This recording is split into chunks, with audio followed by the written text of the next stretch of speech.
You're listening to GotTechED the Podcast with your hosts, Eric Guise and Nick Johnson.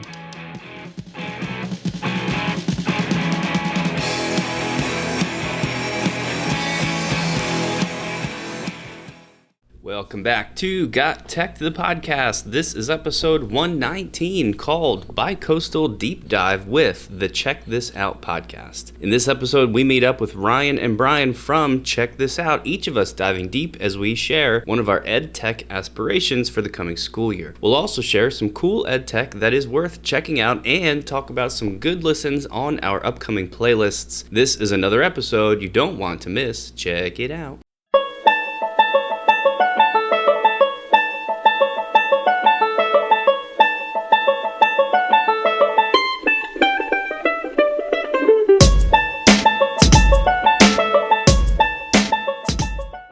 Hey everybody, this is Nick here without Guise to record a little bit of a more detailed introduction to what you're about to hear. Obviously, we recorded this episode with Ryan and Brian from the Check This Out podcast. We had a super awesome time. We recorded the episode with them, and it was sort of like we were a guest on their show. We are using it for one of our episodes as well. But it's going to be a little bit different from your typical GotTechED episode for that reason.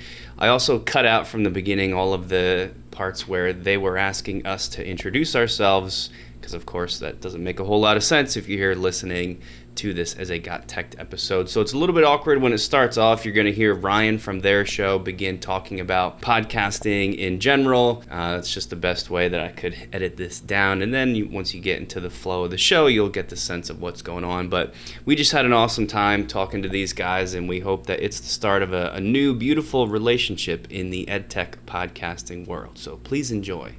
This podcast is a proud member of the Teach Better Podcast Network. Better today, better tomorrow, and the podcast to get you there. You can find out more at teachbetter.com/podcasts. Now let's get back to the episode.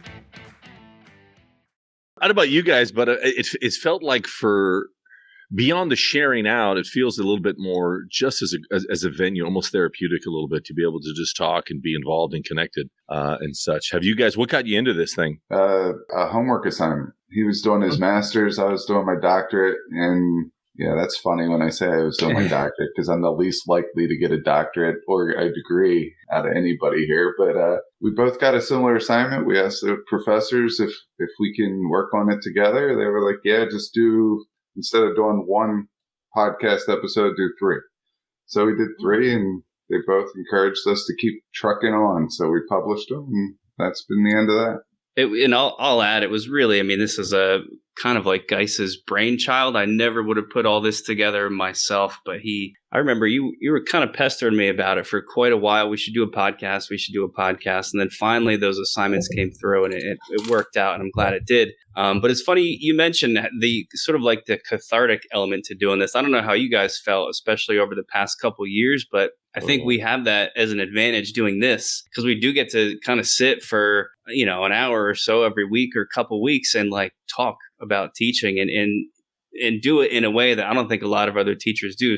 It helped me a lot kind of get through the tough COVID times, which is sort of an interesting reflection on the whole thing. I don't know about, since you guys started your show, like Ryan and I, the sphere, the world, the bubble in this Edtech podcast community, where again, we've created so many friendships from the podcast, that go on beyond the show. We have like a Voxer group, and there's, most of them are Southern California, but again, when we have conferences, we all meet up. ISTE, we all met up when some of us went. So do you find that also? Yeah, I'm a part of a couple of Voxer groups. I know Nick isn't as big into the Voxer groups.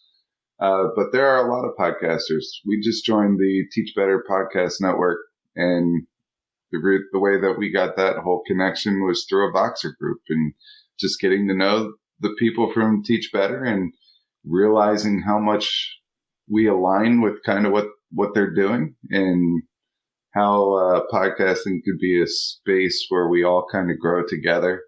Yeah, we're a little quirky. We say some stuff that comes out of right or left field, whichever way you want to put it. It doesn't matter. We're a little off. we're a full pack of cans, but they're only half full, But we enjoy what we do, and we hope that we provide value for people. So.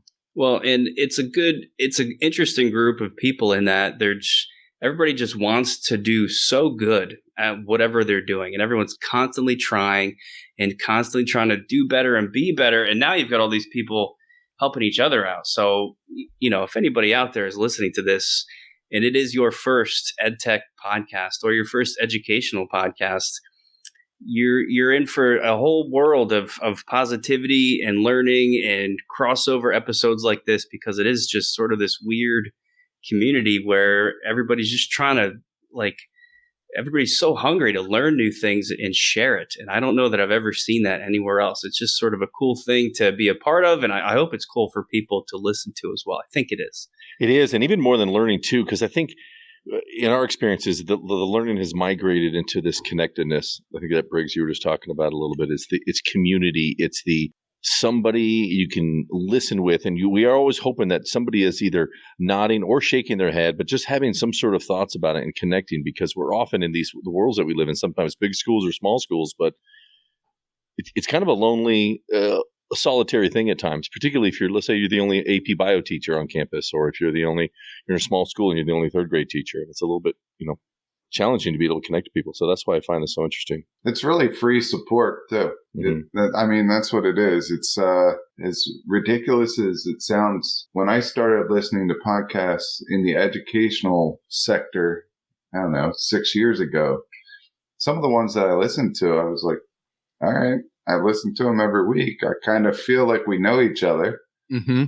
We don't, but we kind of do. We kind of do. I know what his dog's name is or whatever it may be. And I don't know, it just gives you a little bit of comfort knowing that there are other people out there trying new things and not being afraid to fail. And if they do, they got the next day to retry something else and fail all over. So yeah, it's that. And I don't know if you guys feel this way, but this will be our 119th episode, and I see you're up to 150. Are you ever amazed at not running out of things to talk about? Every time I sit down to do show notes, I'm like, for sure, there's nothing new. There's always something new. It's shocking. We've had this conversation a lot, Brian. Yeah, especially with Ryan. Ryan continues to feel irrelevant, which I beg to differ. But yeah, there's always something new, especially in the world of technology and education. There's going to be something, even if it's something polished, that's refined, that's been done in the past, and something new. I think there's always going to be something, and I'm sure you guys talk about it too. It doesn't have to be about technology. Right. I think it's just real world and real life. I wanted to go back to Eric, what you said about, I listen to these podcasts every day. I know them, and then you throw on Twitter, and then reaching out to them in these messages and stuff. It's just that surreal moment when they write you back, and you're, oh my God, they actually, it's a very, it's a community, just podcasting in general. Cause Ryan, Leo Laporte is someone that Ryan and I always, I used to watch him on TV, and he does podcasting, and Ryan goes, let's go watch him. Well, what do you mean go watch him? And then a couple of us, he's just about an hour away from us, and we get to go watch him in his while he's doing his show, and he's answering questions left and right. It's just this helpful. It's just that because we all are going to retire now since we're podcasters and making all that dough. I think it's just that community of giving back is what I've witnessed. Mm-hmm. That's funny because you say that we're making a lot of money. I'm wondering from which side. Are we making more money from teaching or podcasting? I feel like it's kind of. That's a different topic.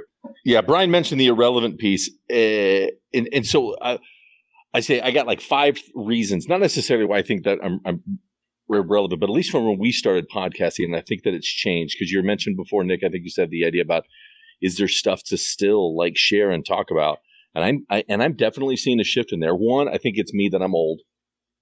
Yes. Yeah. The second thing is that the more and more that I'm doing it, I don't know if you guys feel the same way. Probably not, though. But I feel like I got back in the classroom teaching a niche subject, and my niche doesn't really apply to a lot.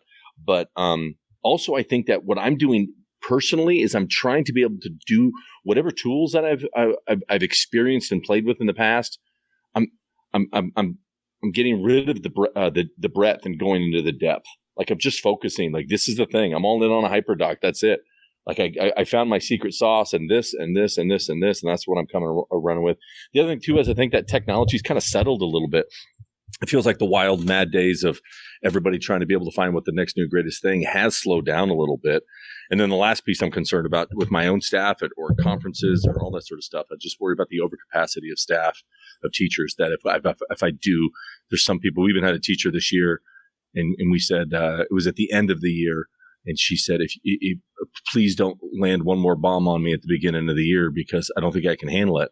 And you're constantly conscientious of being able to say, hey, it's okay to just maintain right now. So I felt like I was always the check this out guy, but now I feel like I don't want to say check this out because people, walk on the inside of the sidewalk when they see me coming sometimes. But yeah, I was going to say to add on that, Ryan, again, during the pandemic, everyone became a computer teacher, they're a technology teacher. But I don't know, we have to continue fostering into that, because the amount of teachers that I have seen that are reverting back and even beyond not touching technology at all. Mm-hmm. I mean, there's some PTSD with the computer screen through the pandemic. For sure. Yeah. Inside the pandemic, though, as soon as, March 12th happened, 2020, everyone wanted technology. There was like a 3-week to a month and a half window where everyone was trying to get their hands on everything. And they were checking it out to figure it out.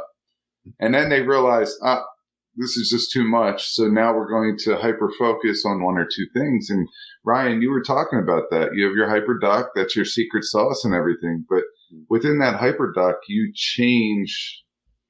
I think even though you're hyper focused on that, you can change up and sprucing up and really tighten up everything about that hyperdoc. Maybe there's a new way to bring in YouTube and, the little cheat in the URL. If you put, GIF in front of YouTube or something like that, you could bring that into the hyperdoc. There's things that you could put in there to make it different. And even though it still is a hyperdoc, it's a more glorified hyperdoc. And Nick and I, we try to have an episode or two every year where we take Edtech tools that everyone knows about and we use it in a totally different way.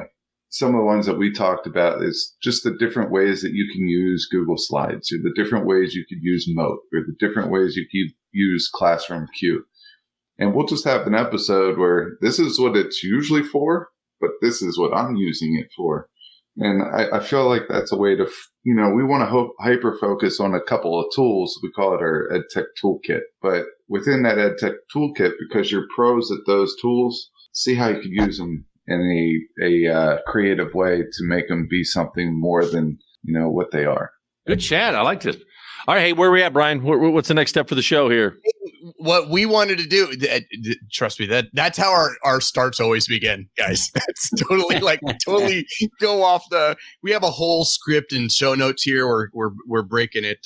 But yeah, so this episode, what I was thinking about, since we have started our year, and for me, again, it's all this tech gobbledygook is starting to level out. You guys have vacation for 2.5 more weeks, but I was thinking again, we're starting the new year. What is something new that you wanted to try, or an initiative that you wanted to try this school year? And I thought throughout the year we can check in, hold each other accountable on how are these things going. So that's what I was thinking about for this episode. So what do you guys think?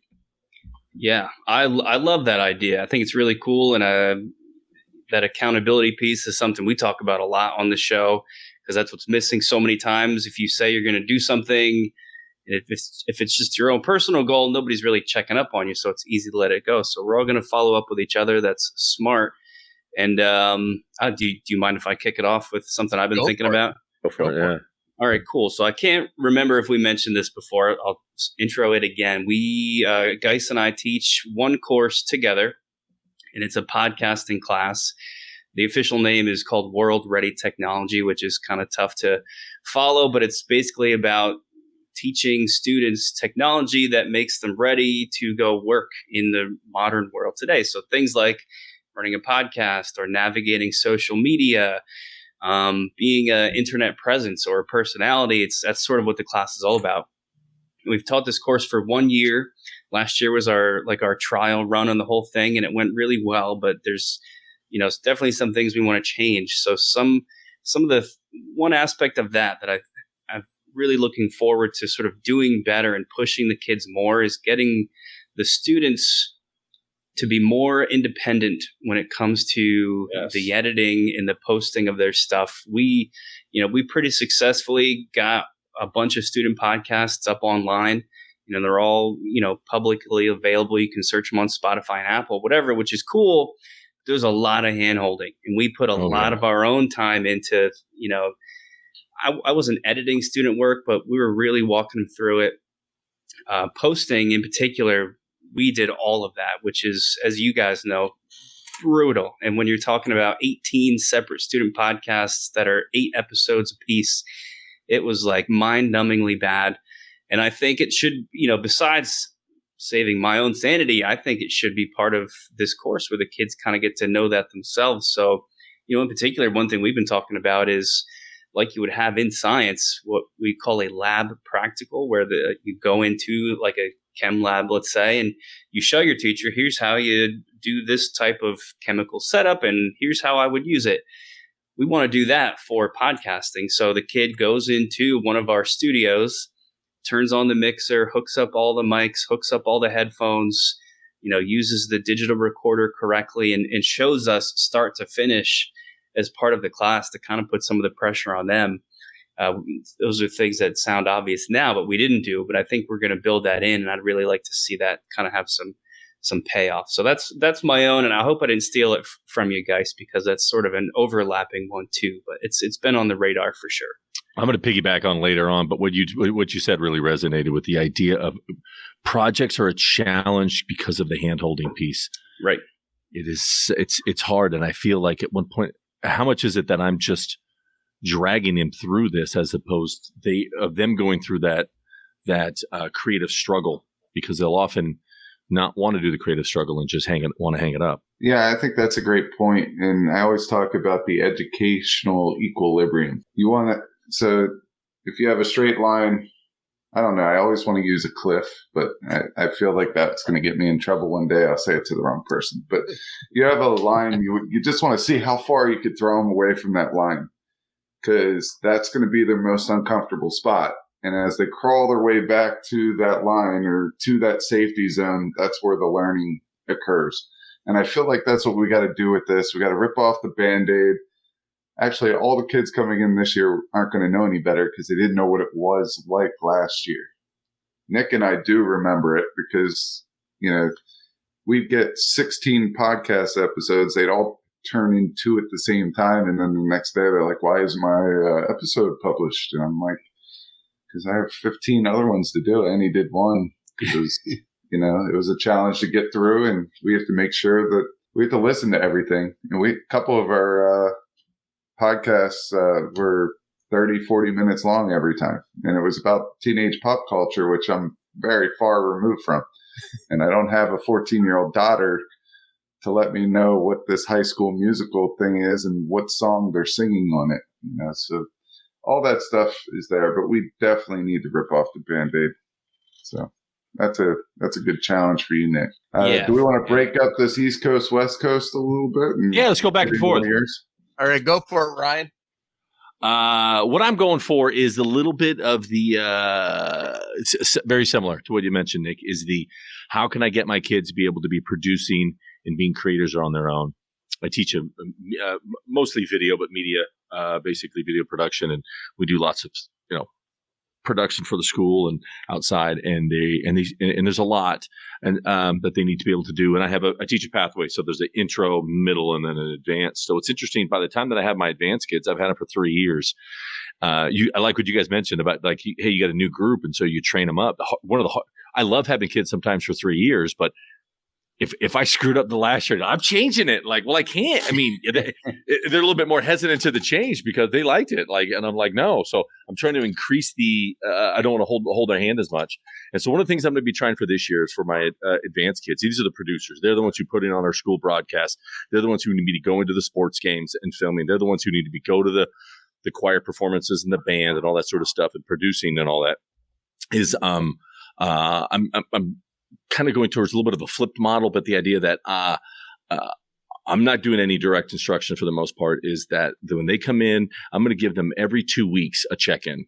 That 2-week check-in is a Google form, and there's two things that they need to be able to do. One, they got to tell me what they're producing. Actually, tell me where, or give me examples of the things that they have been producing.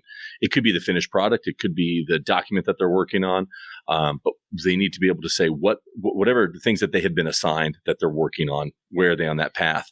And then if they're not doing anything, let's say they finished a project, every 2 weeks, I'm just saying this: they got to learn. And I have way more stuff.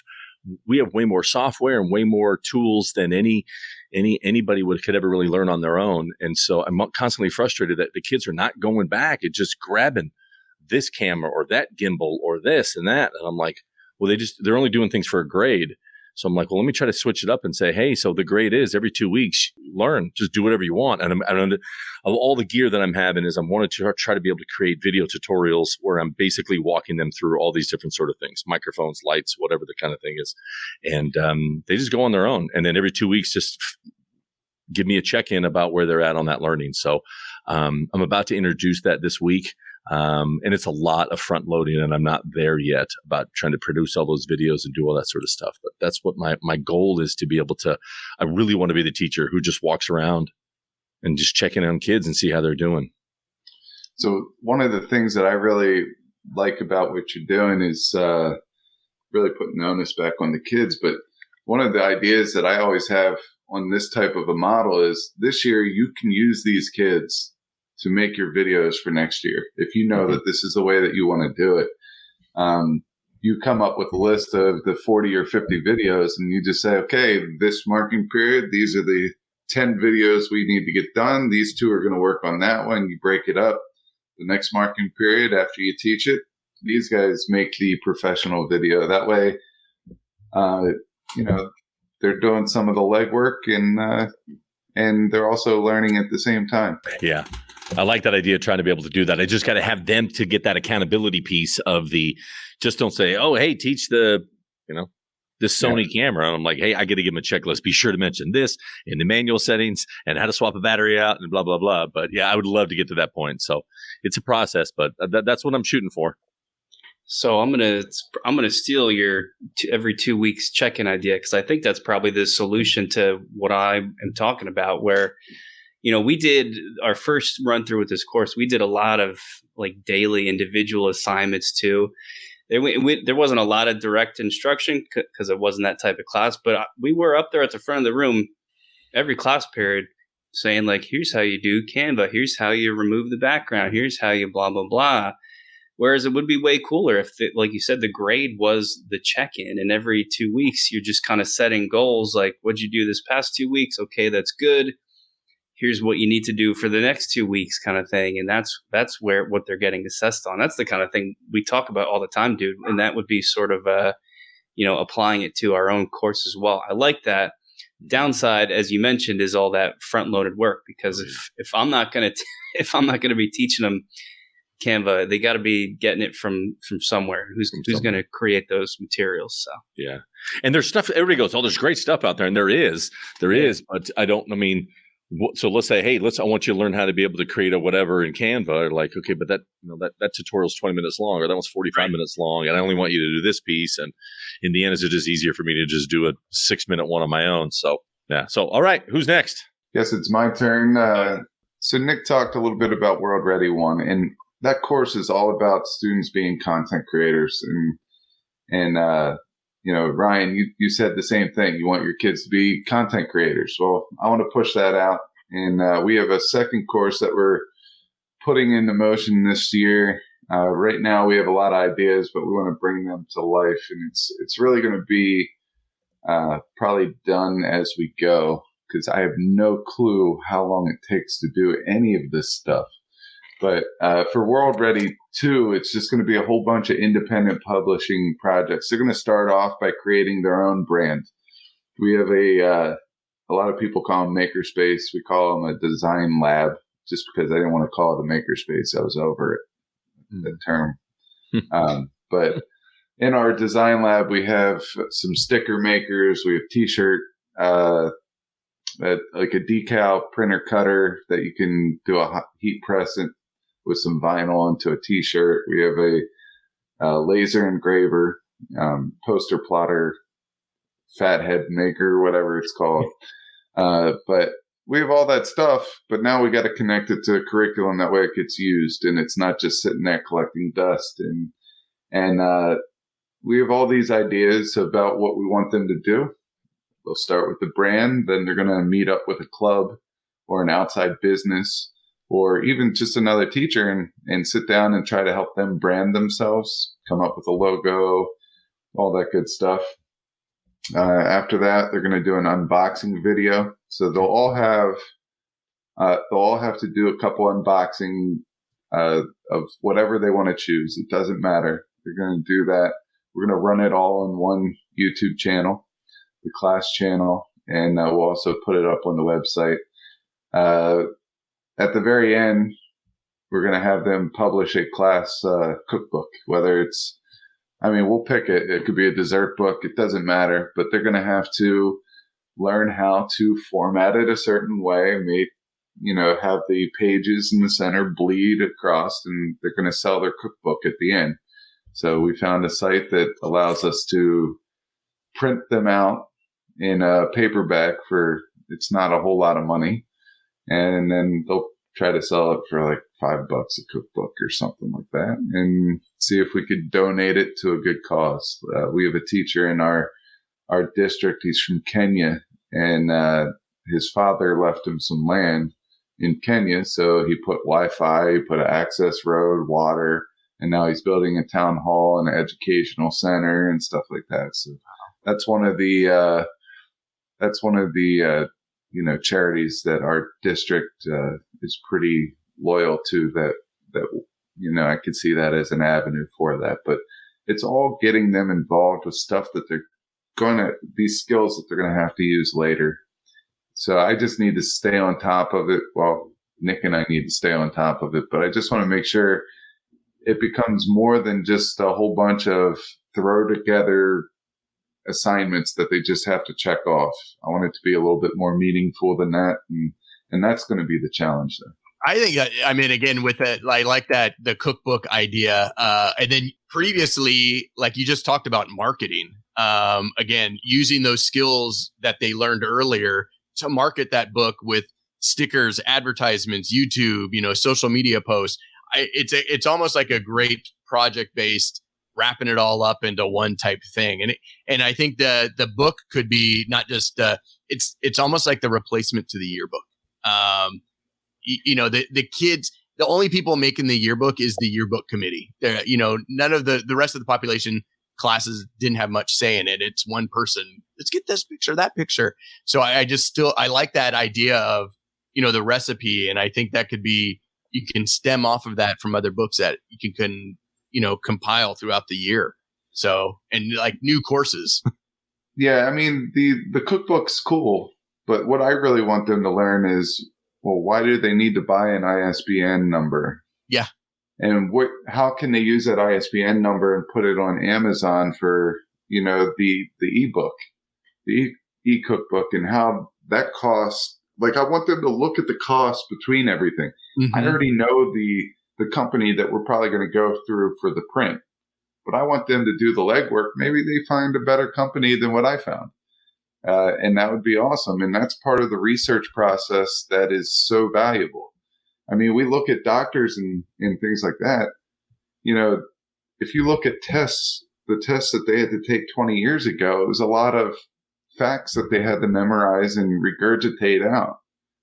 Well, now it's more practicums. It's more, they go in, they're evaluated on their skill set of doing something in a lab or something like that, because people realize that it's very easy to go in. They have a database there, put all the symptoms they're having, and then they're going to kick out 4 different, diagnoses, and then from those 4, they can kind of do deductive reasoning and, just go through it and kind of figure out how they're going to treat that.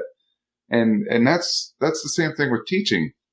I don't know. I could get on to the whole, I hate formative or summative assessments that are so the traditional tests. I could get into that all day, but these projects, they have to be more meaningful than a checklist. I guess that's my point. There has to be something else there.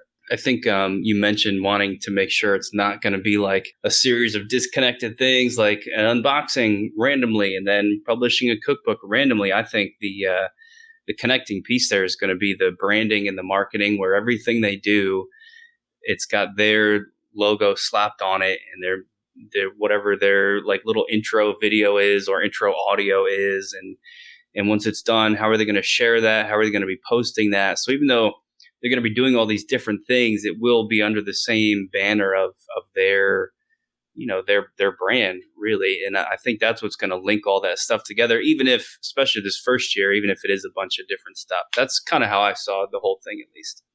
For me this year, I want to get more into esports. I want to see how I can get esports tied to the CTE pathway with the career and technical education. What I've noticed during the pandemic when I came here to the district I'm in now, we had an unofficial esports league going on. So schools had them. They just weren't sponsored here. And not too many were have a sponsored team. And during the pandemic, I was talking to the teacher that was leading it. He had 220 students on his team playing from home. And I thought, now it's time to bring them into the classroom. And again, for me, it's more of that SEL, giving them out a place to belong. So everyone going to the football game on Friday night, those kids that aren't into that social scene or that football, we open that lab up on the Friday night too, to give them a place to come to, also a safe haven where they can come and play the games. So I've already supplied the teacher 20 of Alienware setups, screens to play Switch games. Everything's tied into the network, and being the network administrator and IT guy, I'm able to unblock the sites to the games. And so even though in a controlled environment with kids in their devices, we were able to set up these 20 machines so they can have 3 games. And when I'm talking in esports, the digital media background, you have your shoutcasters, that are shouting along and, and publishing it and, creating the team webpage. And it's kind of on lines of what you guys are talking about is doing the brand. So these teams, multiple teams creating their own brands, and how this all can tie into it. And then, so that's one of my initiatives, and it's going to be, and like I said, it's going to have that social and emotional learning aspect. We have an amazing teacher who does gender studies, and I want to do a club from the Girls Gamers Club, to elevate some of these people that girls are all, it's video games. It's not. The teacher told me a couple weeks ago, this one student came in, female student, she just graduated, and said, "Oh, I heard you're doing an esports club." And he goes, "Yeah, I have all these computers." And she says, "I wish I knew that last year you had a club going." She goes, "What do you mean?" She's on a nationally ranked team already. And just being able to bring that expertise to the class to help teach that along. So that's kind of my I think my big dreams for this year is to see how I can get this program on the CTE pathway in order to spill over to the other schools, because with CTE, the funding is there. And then again, the college, the money is with the CTE, and then the college opportunities. UC Irvine's giving scholarships. Southern Oregon University, when I went on a tour up there last year, started an esports manager program as a degree. So that's my one big thing. I don't know how it is over in your schools. Yeah, so we just they started an esports team right before the pandemic. It is not fully developed at all. It's not sponsored. They're not playing other schools or anything like that right now. It's just, I know with the chip shortages and stuff like that, they were struggling getting the right equipment in. I was trying to give them as much as I possibly could with what we had already there. But that's something I would want to check in with our school this year, because my older and younger brother, they are gamers. They've been gamers their whole entire lives. I never got it until the boat has already sailed, you know. Now I have 3 kids and they don't play video games yet. I'm sure they will, other than Pokemon Go. That's like crack for kids. I mean, I can't. And adults. That's how I make them behave. If you want to play some Pokemon Go, you can't be a jackwagon the whole day. Yeah. And but there's so much there. Yeah, Ryan's showing his Rockland Esports. They just won the championship of I don't know how big of the region. National champions. I don't know what level or whatever, but yeah, that's super, cool. Super proud of them there. Now, all right, Ryan, is the team following CTE? Is it adopted into that at all? Yeah, so they're part of this. It's a separate club. It's not it's not an actual class that they do, but it is. It's Paul, our friend Paul Werner, and so he's a CTE computer science teacher. He does the pathway and the computers, and then the esports is a separate club or team that's part of it. That's awesome. When you get done, this year after we hold you accountable, I want to have a check-in to see what you're actually doing, how you got, from point A to point B, and maybe even have, one of our 2 supervisors of esports, because, they're gamers, but they don't understand, I don't think, the opportunities that are out there. And I think this is something, even though it's becoming more popular, I don't think a lot of people really understand or can grasp the full impact that it could have on students. Yeah, it was a really tough sell to sell to my school board in order to give the funding, to grant the funding. And again, I said, the math teacher came in who was doing the esports team. We just kind of laid out everything that's being done. Why aren't we being welcoming and, supportive and bringing these kids in versus they have to go, shun to the corner to go to play your Nintendo game, instead of embracing that and bring it in. And just, again, we're really big on a culture of welcoming all. So it was just kind of, I was able to take that angle. That's a good angle to take. I mean, we just started a women's wrestling team. Okay. At our school not too long ago, and it was really started by a neighboring school district. And the biggest thing is do you want to be part of the change, or do you want to be the last one to the party and have to get caught back up? But our school is pretty. We're pretty good at welcoming change in that regard as well. And it was just an awesome turnaround. So I see a lot of connections between those 2. Because we're really in a transformative period in education, not just the teaching, but all of these, all the things that we're seeing. It's just, it's pretty revolutionary to be in the middle of it all. Ryan's back. Welcome back. I'm back. Yeah. He's back. Nothing like unplugging and plugging back in to get it to work. There you go. Did you have something to chime in about earlier if we want to rewind? It was just about the soft skills that we were talking about. And people always say it's about those soft skills. And I think it's even more besides, I like that idea of what you were talking about there, Ed, the idea about creativity and teaching grit and teaching resiliency. Because you don't teach those things, but it is the byproduct of the, hey, you got to produce a product. You got to do, because I like what you mentioned about the unboxing. Like, that's huge out there. They may not start their own channel unboxing things, but all of those steps along the way, it's going to open up or not even open up doors, but just help them in who knows what. More than ever, it is God knows what they're going to get into, but hopefully the stuff that we are helping them along the way is going to help them on their paths. All right. Very good. So we got a lot to hold each other accountable for. which is good stuff. And like, again, it's not your norm. Like Ryan said, being transformative. It's not what you heard at your back to school or what you will hear at your back to school meeting. We're going to try this new. Our big thing was start with the why. How many years ago did we do start with the why? But again, things are coming around. Hey, what do you want to do next, Mr. Briggs? Next, you want to do really quick on checking this stuff out? What's one thing to check out? And then you got to get you going. Yeah. So let's start on the list. Eric, you're up first on the list.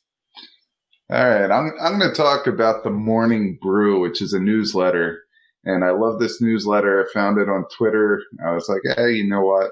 What's another newsletter to the mailbox? But my wife and I, in bed in the morning, I know it got a little off track there, but we're going to bring it back here. But, she gets the New York Times, and in the New York Times, it gives you all the main bullet points. If you need to do something like read about everything going on in like 5 minutes, you read it, you take a quiz, you see how well you do. And then after that, there's a whole bunch of games. And what's the game going around? I know Jen Giffen loves it with the little boxes. Wordle? Yeah, that one. No, not Wordle. So, yeah, whatever. No, it is Wordle. Is it Wordle? I was thinking some word cloud. Wordle. So the New York Times bought Wordle. So they have that at the end. She plays it. She's all happy and everything. But it costs her $4.99 a month. And I was like, why are you paying for any of this stuff?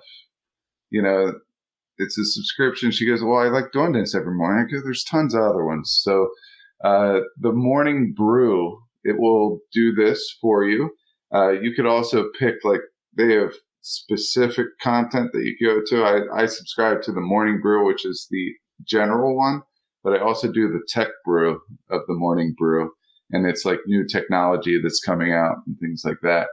One of the cool things I found on one of the articles was, mouse pads were coming back. Oh.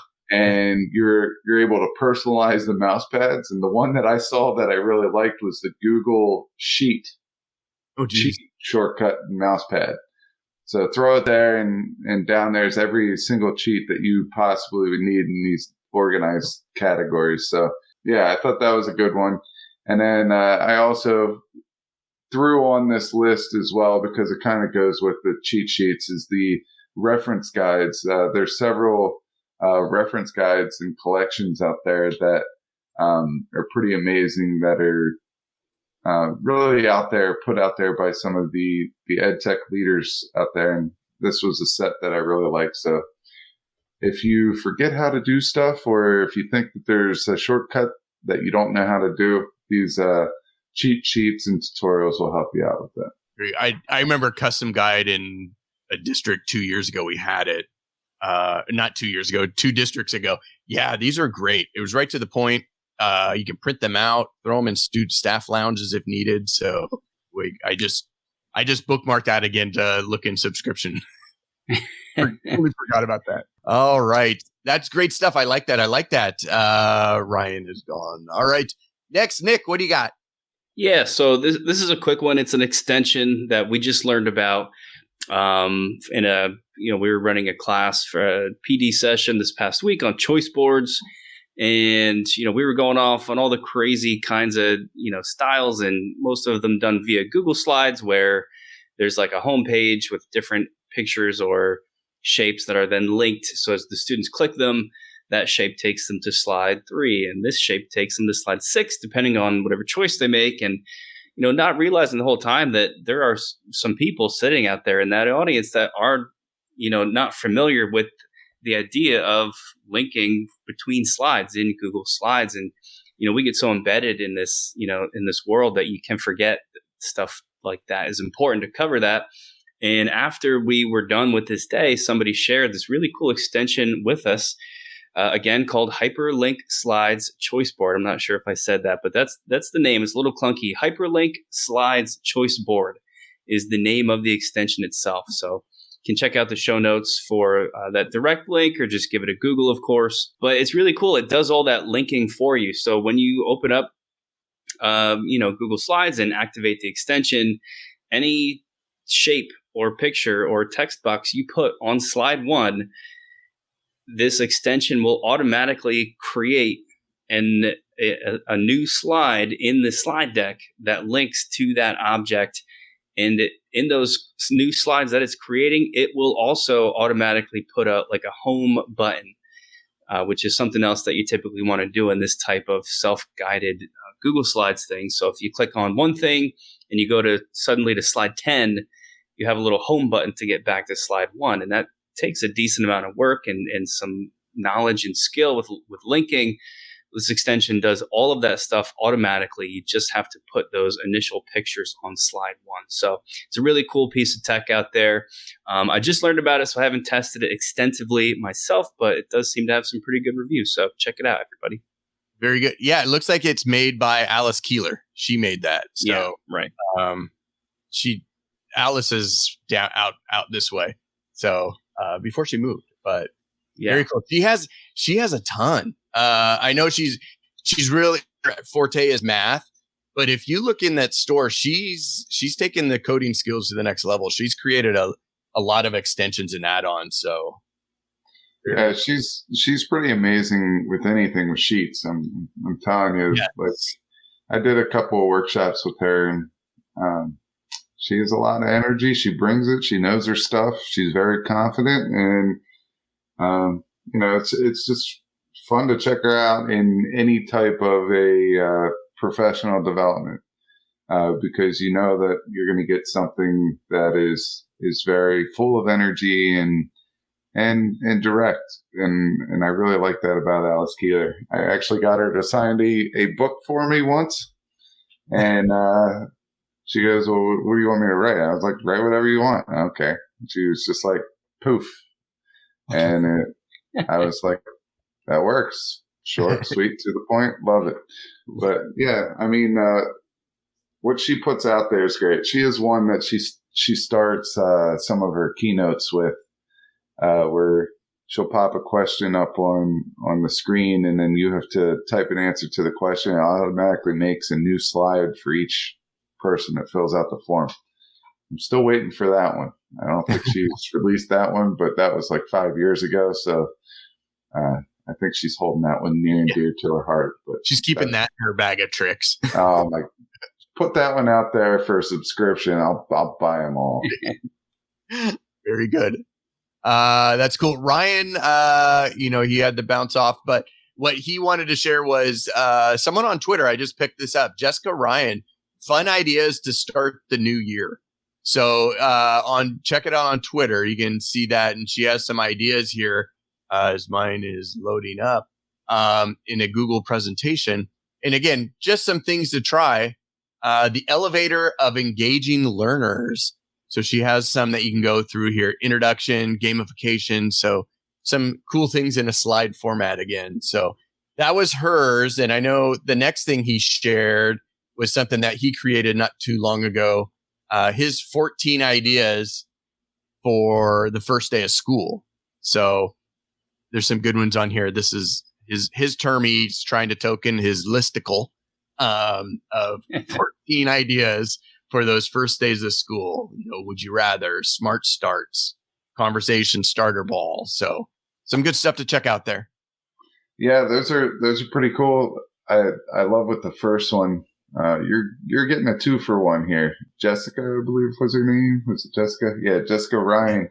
She has an awesome presentation there, but it came from Slides Mania. So you're also getting introduced to Slides Mania if you don't already know what Slides Mania it is. It's just it's a collection of Google slide presentation templates and PowerPoint templates that you could get for free. And Paula from Slides Mania is pretty awesome with that. So I was like, man, this looks familiar. And then I saw the Slides Mania on the side when I opened it up. Good stuff there. There it is. A 2-for-1. Some good activities and some templates there. And then I'll just round out the pack here. I don't know. Are you guys Mac users by chance? No. No. I was in college. And then I had to make the switch once I got my teaching job. Okay. I have a PC at my work, and then I truck around a Mac, and so I'm back and forth. But this one here for the Mac users, it's called Acorn. Brent Warner shared this out. Again, it's exactly like Photoshop, except for $25. It's not, the subscription. The subscription, I have a love-hate with this subscription model stuff. Like Adobe used to be able to download Photoshop, and now it's the subscription. So this here, again, I use Photoshop all the time, but I don't want a subscription to put on everything. I can download it here and re-download it. So I just wanted this standalone, it's just a streamlined kind of program to use for photo editing that's a little bit more robust than your basic. So that's Acorn. Yeah, I see with Acorn, you could take like unwanted people out of your photos and stuff like that. That looks like a lot of fun. I mean, most of our family portraits, I just try to take myself out and I was the one taking the picture. I'm making it more beautiful, taking myself out. Yeah, I'm checking out this Acorn. It looks very cool. I just don't know if I have the energy in my soul to take on another image editing piece of technology. I'm about tapped out. But this looks like, if you've got it inside of you, this looks like one that is worth it, and the price is right for sure. Brian, is this an app for your phone too? Because I know Nick and I are iPhone. We have iPhones for both. I haven't checked the store. It's universal. It says Apple M1's Max. It looks like it's for Mac OS, not iOS. So all right. Well, hopefully it comes out because if this came down to like an iPad or a phone, that'd be good, because that'd be cool. That's a realm they can go into. So all right. Well, I'll play Ryan here. Okay. Hey Brian, what's next? Yeah, what's that? Yeah, so that's usually our show, and we usually wrap it up of what's on your playlist. So what's something you've been watching or listening to lately? So I just started this new podcast because I tried to make it. My goal was to, like, the week before school starts, not to do anything educational unless it's something I already put on my plate at the beginning of the summer. So I am still staying true to that. This is fun for me, so I don't call this educational, even though it is. But one podcast that I'm listening to right now is How Did This Get Made? And basically it reviews all the movies that are so terrible they're awesome. Yeah. And the episode I listened to was Drop Dead Fred, which was, it was bad. It was bad, but it was so good. Yes, it was. I was just trying to think of like other movies that kind of fit that. And I'm like, oh my goodness. Quest for Fire, Team America. Oh God. I mean, there's so many that are so bad that are so good. So, I'm trying to come up with a couple more. I mean, Anchorman, the first time I watched Anchorman, I did not like it. What? Oh, yeah. Yeah. Yeah, the second and third through 3,000th time watching it, I really liked it. I found out it was because the first time I watched it by myself, but why would someone do it? So. I just downloaded it. So that's like, there was one podcast Ryan turned me onto, was talking about movies being made, is like the behind of like Jaws, of all the mishaps they went through, and they got that thing made. It was crazy. So this will be great. I'm looking at some of the titles now. Staying Alive. Oh, good God. They're bad.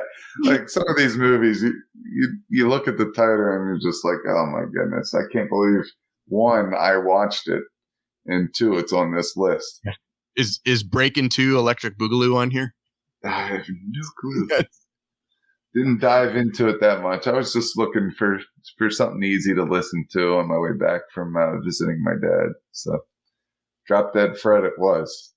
I remember that. Unfortunately, I think that was junior high school. Yeah. It was back there. Yep. Very good. What about you, Nick? Yeah, so this is not going to be groundbreaking for anybody because it's one of the biggest podcasts out there ever since the beginning of podcasts, but it's the one I always bring up when this type of topic comes up on our show and other shows, and it's a podcast called Stuff You Should Know. Oh, yeah. It's essentially all I listen to outside of a couple of the Edtech guys I like to check in on. If for some reason you have not listened to it yet, it's just a really great sort of general knowledge. You know, each episode is 40 to 60 minutes long where they just pick a topic, any topic, whether it's, you know, pop culture or, you know, like deep science stuff or math or history, just across the board, which is why I like it. It's like general information, sort of like a trivia show. Okay. But they just give this great deep dive on a topic. And I think the hosts are awesome. I learn a lot from them in the way that they interact and the way they speak, and try and emulate that in my own show. And it just takes me out of, you know, my head and thinking about teaching and education when I need a little bit of a step away. So Stuff You Should Know, check it out. They're famous, but they deserve it. And it's super awesome. Very good. Check that out. And then the last one, I listen to sports podcasts a lot. My two right now is the Pat McAfee Show, again, every day for like 2 hours. And this one here, pardon my take. This one, I did a link here in the show notes. They got into a debate. Is it a debate? They were like arguing and yelling at each other. So I thought it was perfect because it was the beginning of the school year, and it was the big question. You need to buy a binder for each subject. Which of these colors do you get for, your language, math, history, and science? And you have red, green, yellow, and blue. And they were just yelling at each other. Like, it's, there is no right answer, but yeah. So then I shared this question with my family, and we just started this full on debate on it too. So yeah, there's something to check out when you start your new year coming up. So I'm colorblind, so I just use labels. I mean, it's the colors, but we get in arguments over some of the strangest things. I know. So, all right. Well, that's what we got here. Yeah. Good times. Great. Yeah. Thank you. Thanks for hopping on. And doing this, being, what is it, 8 o'clock, 9 o'clock there? 9:30. 9:30. Crazy. Well, good luck on the start of your new year, and I look forward to all of us checking in with each other and holding ourselves accountable. So yeah, stay tuned for part 2 in about 2 years if we keep our same pattern. And if it's our pattern, that'll be episode 151.